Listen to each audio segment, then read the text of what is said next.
white flag waving, this is to the bitter end. 'Cause this is what I live for. I never quit, no, no, this is what I live for. I take another swing, so I never miss, no, no, this is what I live for. It's time to kiss the ring, oh, I'm trying to get cold. 'Cause this is what I live for. This is what I live for. I never quit, no, no, this is what I live for. So what's the damage? If you got bones with what I said, I didn't plan this. But I'll keep going till I'm dead. I don't need company. No, I'll ride alone instead. You might want something. 'Cause you're cleaning up my mess. I don't wanna see that white flag waving. This is to the bitter end. 'Cause this is what I live for.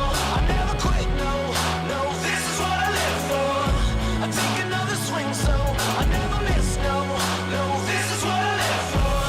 It's time to kiss the ring, oh, I'm trying to get cold. 'Cause this is what I live for. This is what I live for. I never quit, no, no, this is what I live for.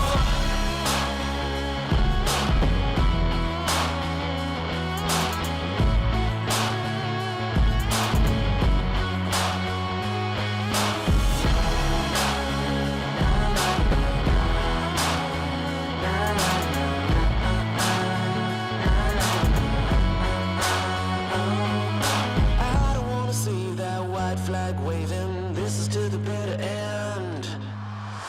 'Cause this is what I live for. I never quit, no, no. This is what I live for. I take another swing, so I never miss, no, no. This is what I live for. It's time to kiss the ring, oh, I'm trying to get cold. 'Cause this is what I live for. This is what I live for. I never quit, no, no. This is what I live for. Say just to get it said, I should let it go. This is what I live for. In the end, then we just regret it. I'm never gonna miss, no. This is what I live for. Another round to a miss, I'm gonna climbing up to get back. This is what I live for. And anyway, till the deep gets dark, I'm never gonna miss, no. Hello, everybody. I am overly excited for this particular live because my guest today, I mean, it's like her and I go way back, way back that she knows about it, but she became not just a mentor of mine for over a decade, actually probably now almost 2 decades, right? But she now became such a dear friend of mine. She became a girlfriend, a sister of mine, you know, that it's so fun to take things to the next level. But I'll get to this. But ladies and gentlemen, she's an author. She's a speaker. She is a badass. She's an entrepreneur. She's a movie star. She's done her own documentary. I mean, it's like the list goes on and on and on and on. All right. So she's a transformational coach. Ladies and gentlemen, please help me welcome my friend and your friend, Lisa Nichols. Hey sis, how are you doing? I'm so excited to be with you today. Lisa, I mean, it's like, I cannot describe how excited I am to have this conversation and a little friendship that we already built in a very short period of time, because I met you for the first time through movie Secret, right? And it's been an interesting time in my life when I was kind of like getting back to kind of like I've been an entrepreneur, but you know, like all of us go through different times in our lives when you need to hold on to somebody and something stronger than you are, and see the bigger picture and believe what's possible for you. So first of all, your participation in that movie, and you in particular, made a huge impact on me to see the world through different lenses, you know, to realize that, you know, glass is half full, not half empty. Yeah. But then later, you and I have an experience that we just found out about not that long ago, that you were doing events like you do, traveling around the world, impacting the lives and, you know, doing the coaching.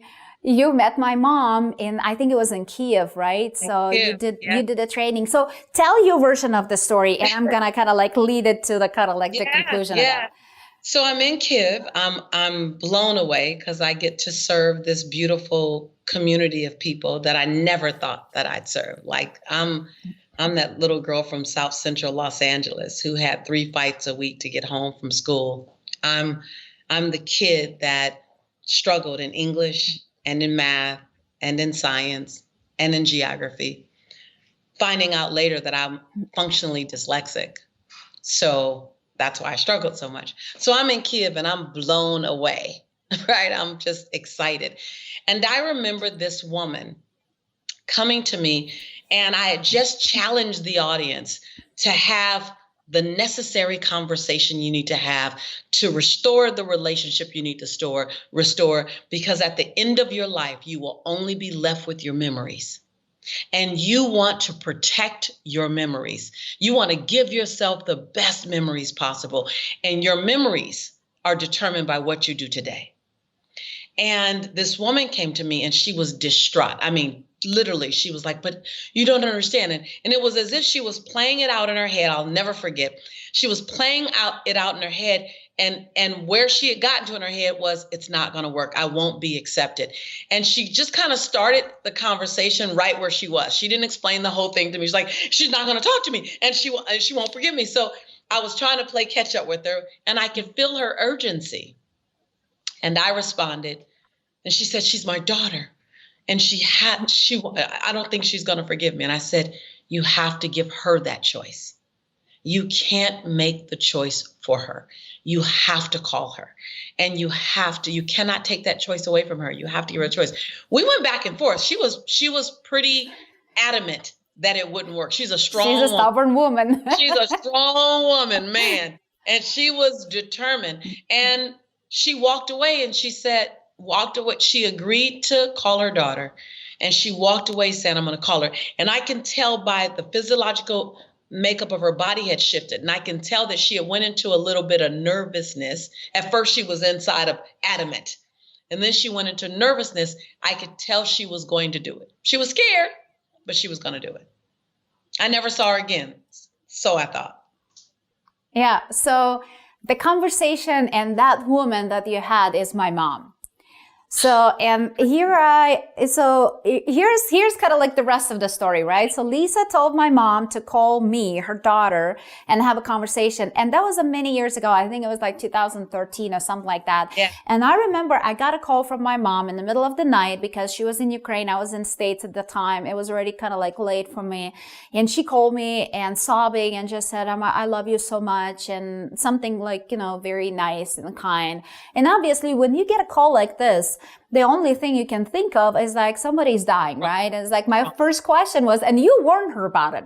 You said that's like, you call your daughter, she's going to ask, are you dying? Do you have cancer? She's not used to it. And you got to keep loving on her and stay consistent until it's the new norm and it doesn't frighten her. Right. So I received that call and I was like, okay, my mom told me she's healthy. Everything is fine. Nobody's dying. Everything is good. It was kind of like, it was a very interesting moment because I didn't expect it to happen. Right.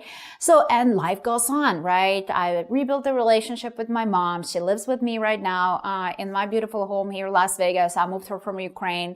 And I never asked what was that about. I never knew the backstory until at the GoPro Recruiting Mastery event, Lisa comes to speak at the event and her and I have an amazing moment. And what's crazy is you showed up at my event, my and Eric's event, right, in the studio. And I was told that you're going to have the launch of your documentary at that day. And I was like, how is that even possible? She's launching a movie and she's showing up to serve my community and pour her heart into everybody. I was like, how is that even going to work? What is going to happen? So on one side, I really wanted her to come kind of like in my house and in the comfort of the home, at least utilizing the studio that we have so she can do her launch. But because the miscommunication happened, so she came in our studio. So she launched, first of all, and I was like, I'm so proud. I have a goosebumps. You guys can't see it, but I have a goosebumps because like this woman, she launched an amazing movie, and I'll let you talk about it just a little bit. She launched it from our studio. So this is the first event we had in the studio, and she's launching a worldwide premiere of her documentary from my studio. And I was so embarrassed because the studio was not properly set up. That little hole in the wall, that little office space, it had no chairs, no tables, no nothing. So she's kind of like sitting in that, like, you know, in that room that is like overly embarrassing. And she does her magic. She does her thing. She launches the movie, and then she comes out, and her and I have an amazing conversation. So to wrap the story with my mom, and we're going to get back to the documentary, but to wrap the story with my mom. So Lisa and I had immediate connection. She had a beautiful talk with Eric. Immediate connection. Yeah. I mean, it's like, I felt like I found my long lost sister, you know? I did. I remember taking a deeper breath, and when I saw you, like I keep going, but I was so grateful. I was grateful to speak at the event and to be able to serve you. I was more grateful for the new friendship I had found. Aw, this is so mutual, you know that. So anyway, Lisa and I have a beautiful moment. She comes on stage, does her magic. Everybody gets the raving reviews. Everybody loves her. And then I was like, oh, what are you doing tonight when you're coming home? And she was like, oh, I'm probably going to fly home tonight. I was like, how about you come and spend the evening with us? We have dinner and I'll fly you home.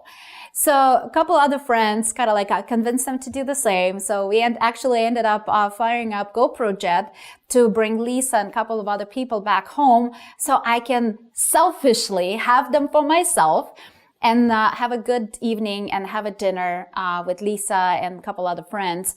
So now back to my mom, right? So Lisa comes to my house. No idea what she's getting herself into. My mom was actually at that day super bummed out because she doesn't drive herself. And she really wanted to meet Lisa and say hi, but because she didn't have the ability to come to the studio. So she was really bummed that she gonna miss her. And mind that I have no idea that call, I didn't put two and two together. I had no idea that was going on, right? So I just knew that she really wanted to meet Lisa.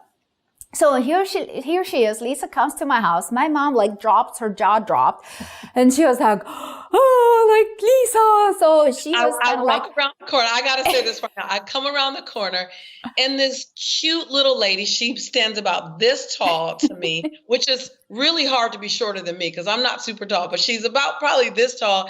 She comes running to me, and I can't understand anything she's saying. I just know there is love in this woman, and she's talking and hugging me, and she's speaking in Ukrainian, and she's hugging me, and I'm going, and I knew we had met. I didn't remember where, but I could tell that there was something that occurred, and I don't understand a word she's saying, but she's just talking and hugging. Tears are in her eyes, and I just know, and I just started hugging her. I didn't know who she was. I didn't know she was your mom. I just like, she's hugging me, she's crying, I'm gonna hug her back. Yeah, so and now I'm kind of like coming into this whole conversation, right? Or Lisa is talking to my mom, not understanding a single word that she's saying. And mom starts telling me the story of the event. Remember that call? Remember that when I called you and woke you up in the middle of the night? Lisa, that was an event with Lisa, and Lisa was the woman who told me to call you. And now those dots started coming together, and I was like, oh my God. I mean, it's like, I already knew I loved this woman, and I thought that that's because of The Secret, but because there are so many other connections in our lives that are happening and happened even with us knowing it, now all of that started coming into the full picture as like, oh my God, this is so powerful, so amazing. So obviously my mama had a great time and she was happy to get out and hang out with Lisa. Can I just tell you, I got carte blanche treatment that night because your mom was cooking some really good food. And I believe while she really wanted everyone to enjoy it, she kept checking on me. She really wanted to make sure Lisa is good. I ate well. I ate well that night. I was the other daughter that night. Yep. And is it good? Good. I was like, She kept piling more food on my plate. I can feel her love. Yeah, we Yeah. ate well. So first of all, for all of you guys watching, and put in the comments below if you're getting the value. I know we kind of like right now talking about our life and the way we met, but I want you to kind of like put two and two together in your life. Who were those people who impacted your life, maybe even in a way you didn't even know?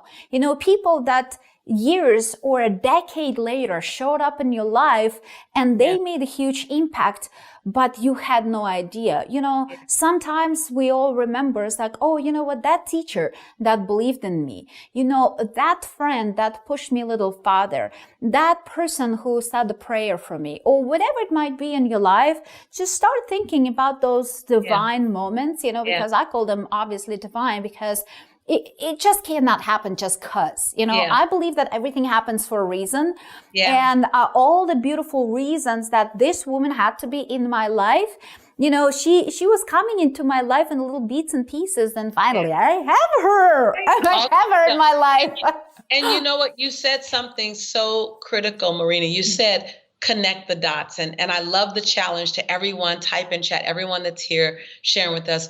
How many times has it taken you some years to get the full experience of what was supposed to happen? You had to connect the dots to get all the value, to understand what was happening, to understand all the things that are going on. So like that is so powerful. That is so incredibly powerful.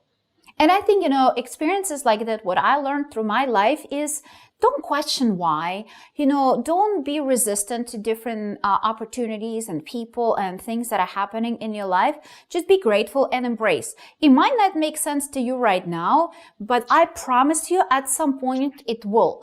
At some point, because like whoever is up there, right, is bringing the right people into your life at the right time. And sometimes you don't understand why. Sometimes it may not necessarily come in a loving and caring relationship. Sometimes it may come in a kick in the butt. You know, sometimes it may come in a challenge or an obstacle or a fear that you would have to overcome. So sometimes, you know, life is teaching us lessons in a not very pleasant way. But even with all of that, just be grateful, because I am who I am, and Lisa the same way. She is who she is today because of those challenges, because of those obstacles, because the way she embraced the failure, because the way she embraced fear, the way she kind of like went through her life and still going through her life in such a powerful way, because, you know, she was able to learn from those experiences and get better instead of kind of like being left in the mud or being left when the wind knocked her down. She learned from those experiences, emotions, and relationships, and she came out of that stronger. So just pay attention of what's happening in your life, and don't ask the question why, just embrace it. And, you know, to recognize that everything is fuel. Everything is fuel. Everything is designed to walk you to that next best version of yourself. There's so many things that I wish would have never happened to me. I don't want them. I can't handle them. And then they happened, and I handled them. And then I was able to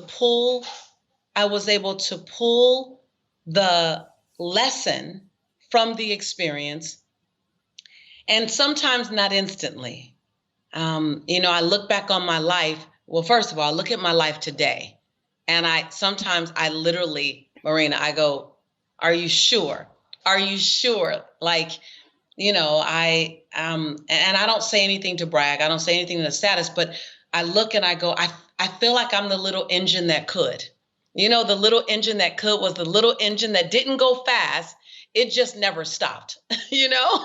And, you know, because I look back and in 1994, I was broken, you know, but by that same token, I'm working right now on my 8th book.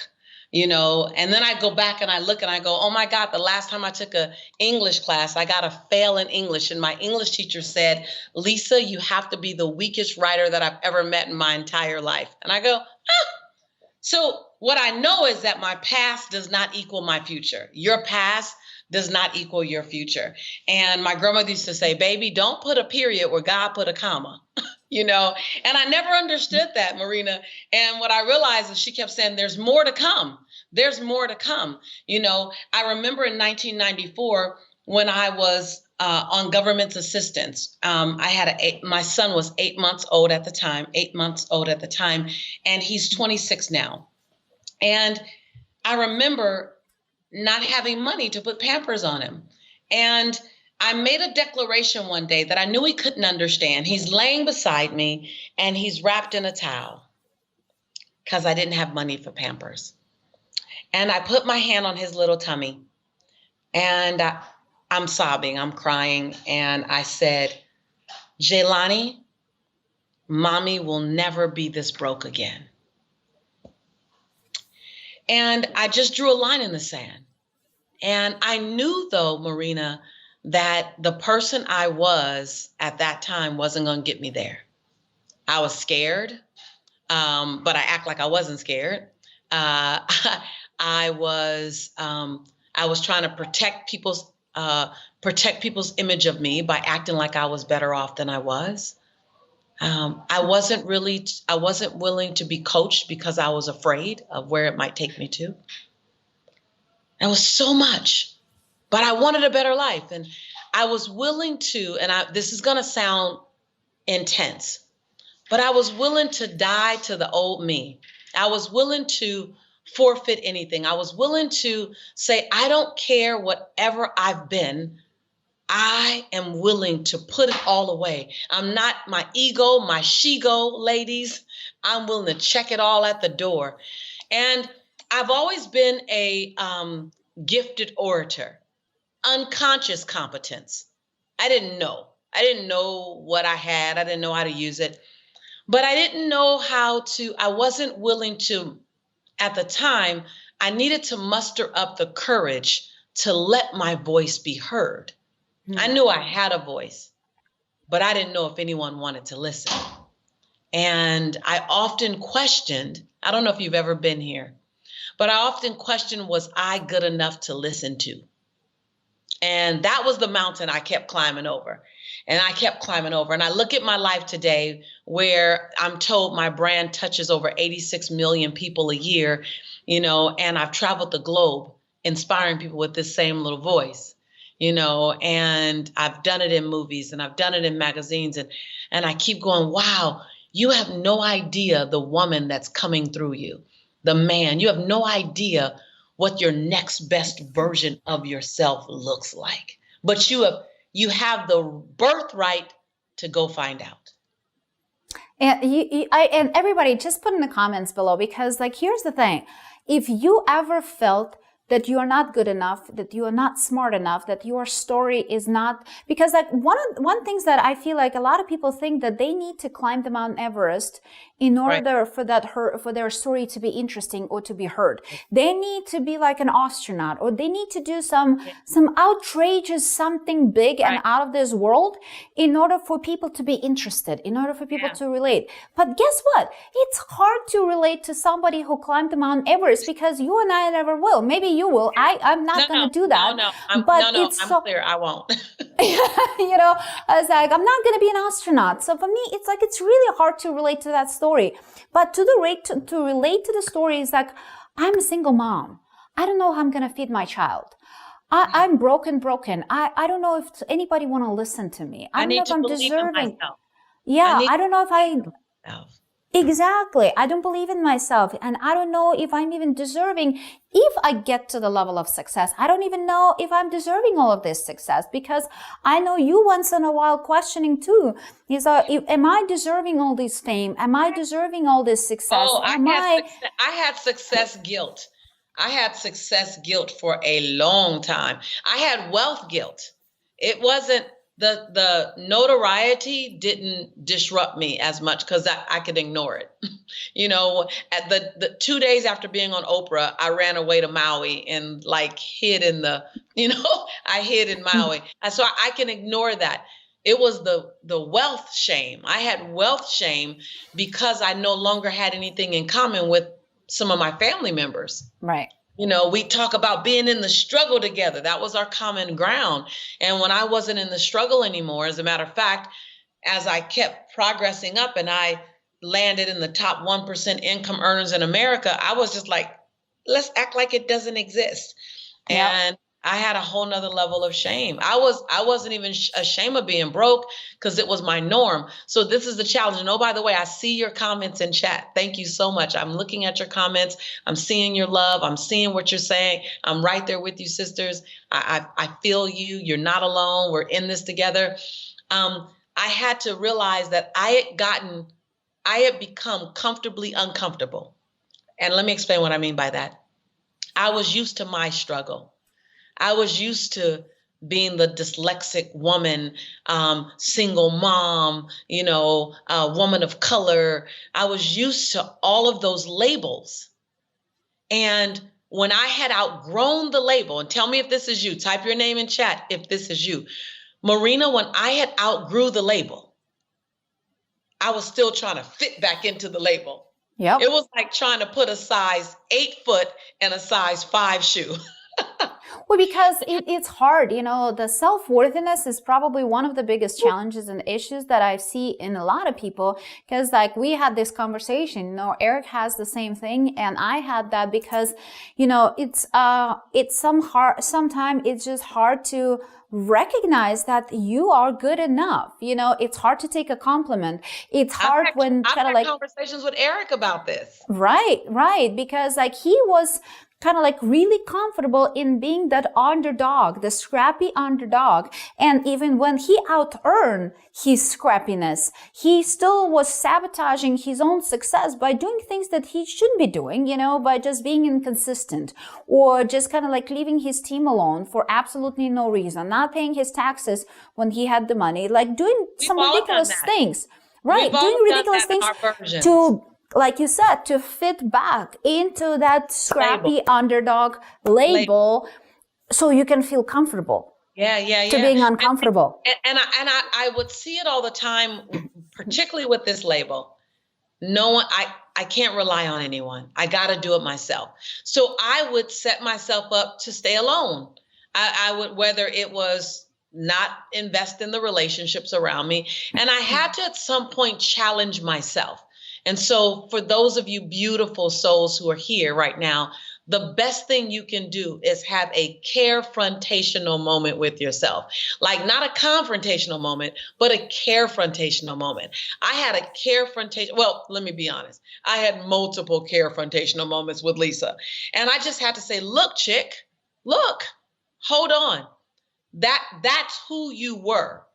But that's not who you are becoming. Like you don't have to drag your past into your future.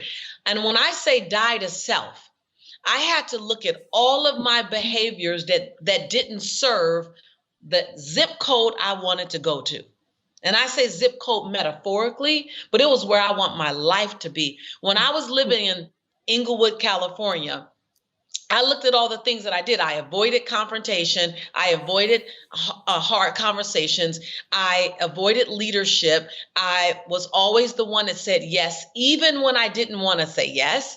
I adopted the relationship I had with money from my parents and my grandparents. I didn't create my own relationship with money.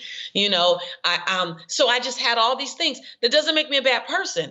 These are just the characteristics that I either developed, adopted, was born into, culturally, gender-wise, spiritually. Money. I never could have a lot of money. Where did I get that from? I got that from my spiritual upbringing. Like too much money doesn't make you a good person. So I had all of these eclectic things in my life making me who I am, but I didn't create too many of them myself.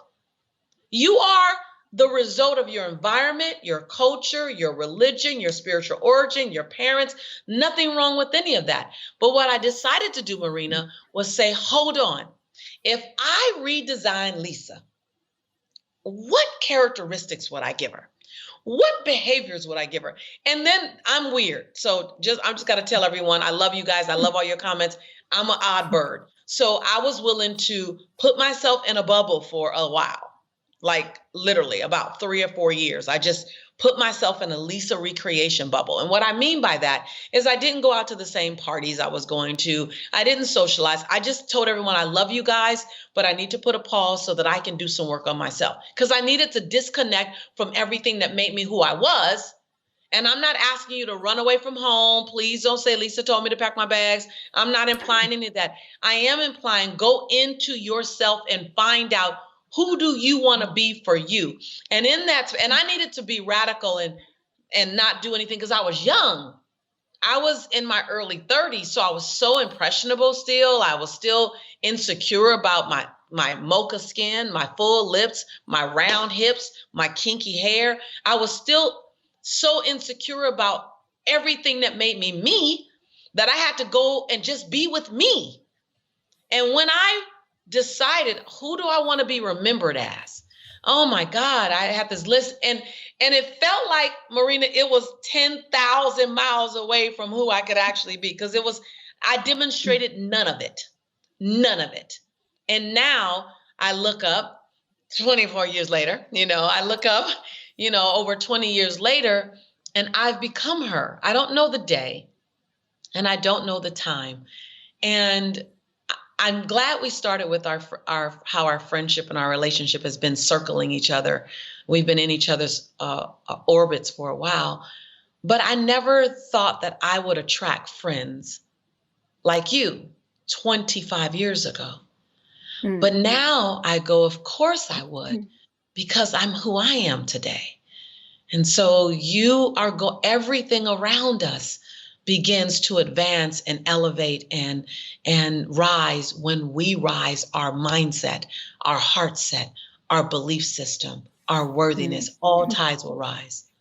Oh, I love it. I love it so much. And, it's so amazing how one person's life can change if they decide to change, if they decide to be true for who they are. And sometimes, like you said, it's going to take time to discover, because you bought in all of those stereotypes and what the society and your upbringing portrays onto you, and who they tell you need to be, and who they tell you should look like, and who they tell you on what they tell you your hair and your body and your skin color and all of those things should be like. So once you kind of like stripe this whole nonsense off, and you dig deep into the core, into your heart, into your soul, and find that beautiful gift, find that amazing person that you are, and the truth, I mean, it's so powerful. It's so fun to see. I would have before, because like I know you and I can go and we can talk all day long, but I want to kind of like, and we will again. I know, and we will again, right? But I just want to be respectful to your time and everybody else's. I just want to, before I kind of like switch to our final topic, I want you to touch a little bit on your documentary, because it was such a beautiful movie. It's a short movie, it's a short film. I want you to tell people what it's all about, where they can find it, where they can watch it, how they can watch it, and how they can join that movement that you created, because it's super powerful and very important. Yeah. So thank you. I appreciate that. The movie was born out of confusion and pain and hurt and desire. When the social injustice got really polarized, social injustice has been happening for years, decades. It just got highly polarized in 2020. I was confused. I didn't know immediately what to do, because I'm a blend of many things impacted by that. As a Black woman and the mother of an African-American male child, I was afraid and hurt and angry.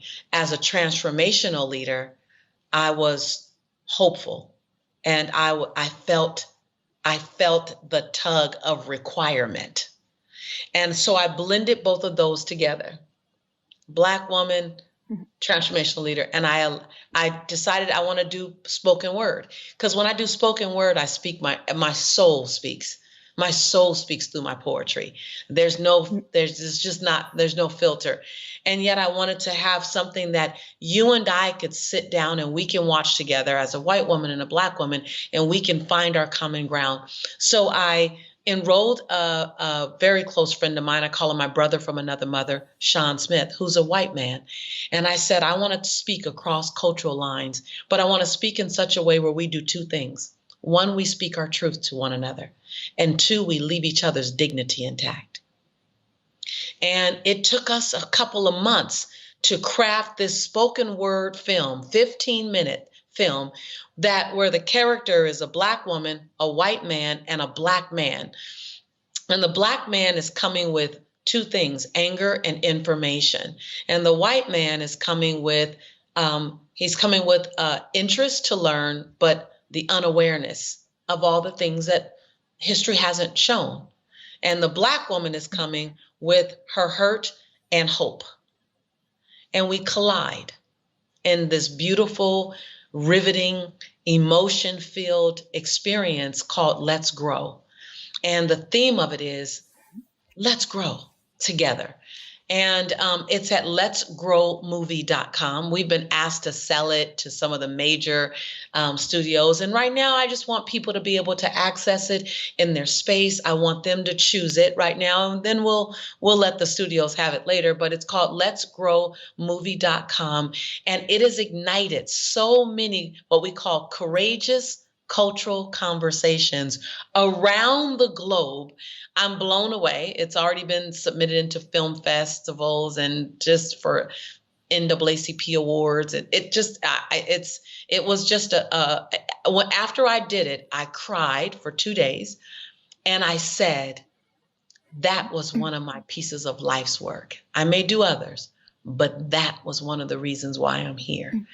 And it's very raw. So it's the first time I've ever shown that level of nakedness, emotional nakedness around that topic publicly. So it required something of me and Sean and David. All three of us went through a lot. Like we had to stop the set at one point because everyone, including the two men in the film, everyone was crying. Everyone was crying, but they weren't tears just of pain. It was tears of, wow, look at us. My crew was 92% white. And we were all here making this very real piece of work. And we all was holding each other's dignity intact while we did it. And there was this one part where Sean and David, Black man, white man, were going at each other for the film. And soon as the director said cut, they just ran to each other and hugged and sobbed and held each other. That one moment after the film stopped rolling, I caught it on my phone. That was why we did the movie. So it was beautiful. Thank you for asking. It's like, and that's the documentary that she was launching from my studio. And the crazy part also, when we had dinner, we all sat down outside, watched it on our big TV. So we had a home premiere, of this movie. And it was interesting because like we were white and Black and all kind of like different shapes and colors. And, what you created is so amazing and so powerful because obviously I don't want to go political or anything. I really appreciate the way you took this challenge and the way you took this problem that we have in our society. And instead of pointing fingers, instead of polarizing, instead of saying you wrong, I'm right, you don't understand my pain, and because of this, because of that, because none of that helps to solve the issue. None of that helps to bring the awareness to the problem, and none of that helps to fix that, right?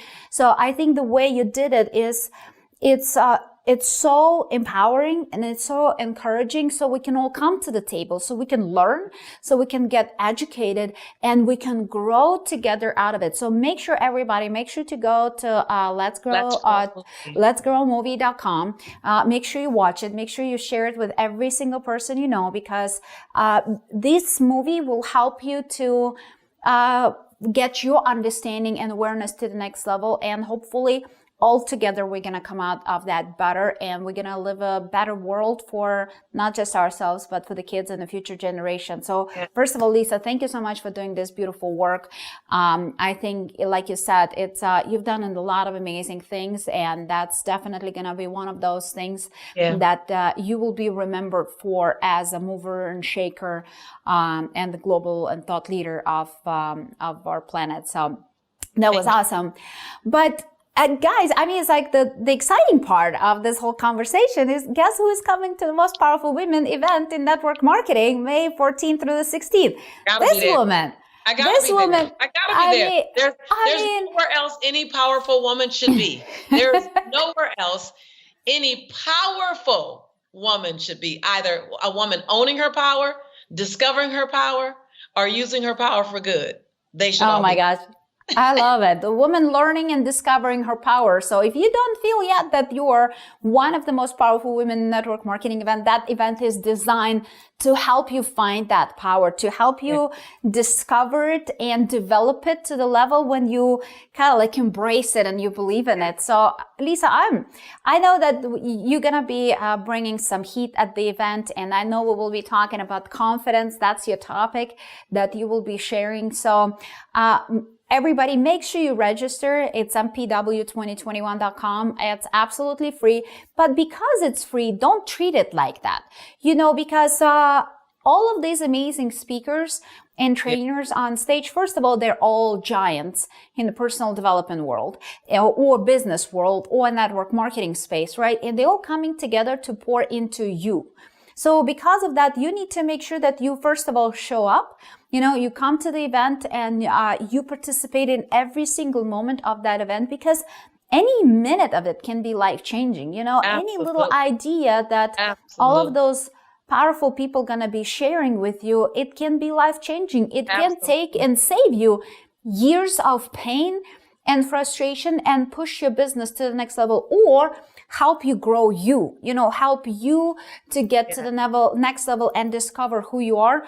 And of course, I mean, we also have the VIP experience. So make sure that it's just $97. It's nothing. You know, the amount of value that you're going to get. Lisa going to be participating in one of those Q&As. So make sure you register as a VIP. It's mpw.com/VIP. So make sure you get your VIP ticket and encourage every single person on your team to get the VIP ticket, because, you know, conversations like this, you know, moments like, you know, one-on-one with those powerful and amazing people that you cannot get with the masses. Of course, everybody gonna get a lot of value, but having the ability to ask people like Lisa a question, or having the ability to have that 1-minute interaction or connection or coaching from powerful people like Lisa is life-changing.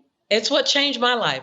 I kept going to events like this so that I can get in what I call intimate proximity with movers and shakers. Intimate proximity. I wanted to hear from them. I wanted them to pour into me. I love what you said, just because it's free. So I want to say this to every woman. I see you guys all typing in chat. I see your names. I see your stories. I see your thumbs up and and just your great energy. Don't mistake the fee for the value. Don't mistake the fee for the value. Like when I come, and every other powerful woman that's coming, I'm coming for one thing. I'm coming for your transformation. I'm coming to help escort you to the next best version of yourself. What you paid to come, I'm not even measuring that. I'm coming for you. I'm coming for your breakthrough, because I know that each one reaches one, and someone grabbed me, something grabbed me, some community grabbed me. And this may be that very event where someone grabs you. It may take a number of events, but it's there. And I know that I got my life, my oxygen, I got my get up, I got my jump start by coming to an event like this one more time with one more set of hope. My eyes open, my heart open. So I invite you. My girlfriend asked me to come out. She asked me, Lisa, would you please? There are very few events that I'm speaking at, and I'm flying to the event this year. I can count them on one hand with fingers left over. This is one, so that I can be completely submerged in the experience with the most powerful women like you. And so all you have to do is show up. All you have to do is show up. And showing up is the first step. Sorry, I got excited. I want to really make sure that, and when you can gather the energy, something happens when women come together. When we come together as the nurturers, and as the gatherers that we are, when we come together in our social dynamic, we don't just move forward well, we actually move sideways really well. And this is where we gather each other. So we have the art of gathering. So something different happens at a different level. I don't want to discount the men, and I love those events, but something different and next level happens when we gather together. Yeah, I love it. I love it so much because, you know, for me, it was never just an event. You know, I want to create a movement.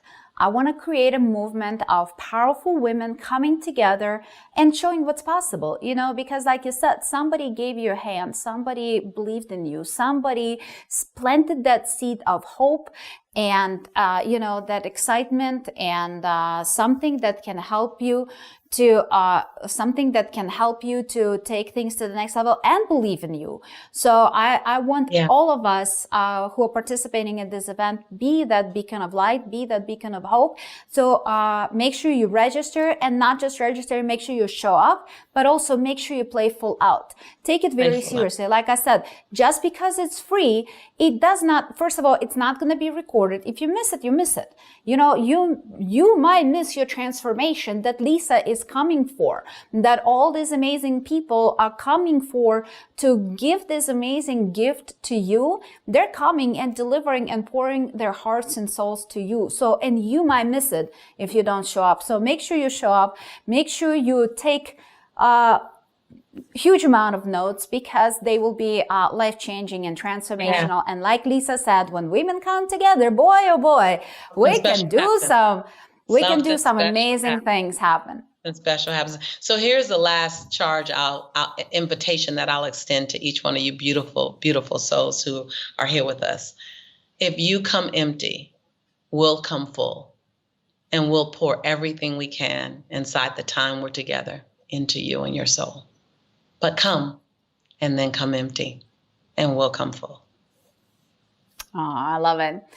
Well, I love you guys. Make sure you put in the comments if you got your already, if you register, or if you put if you got your VIP ticket. Let me know in the comments that you got your VIP, or if you committed to get your VIP ticket, so you can have an opportunity to ask questions. My amazing sister, Lisa, and other amazing speakers presenting at this event, and we cannot wait to pour into you. And like Lisa said, come empty, and we're gonna come full. And I love you guys.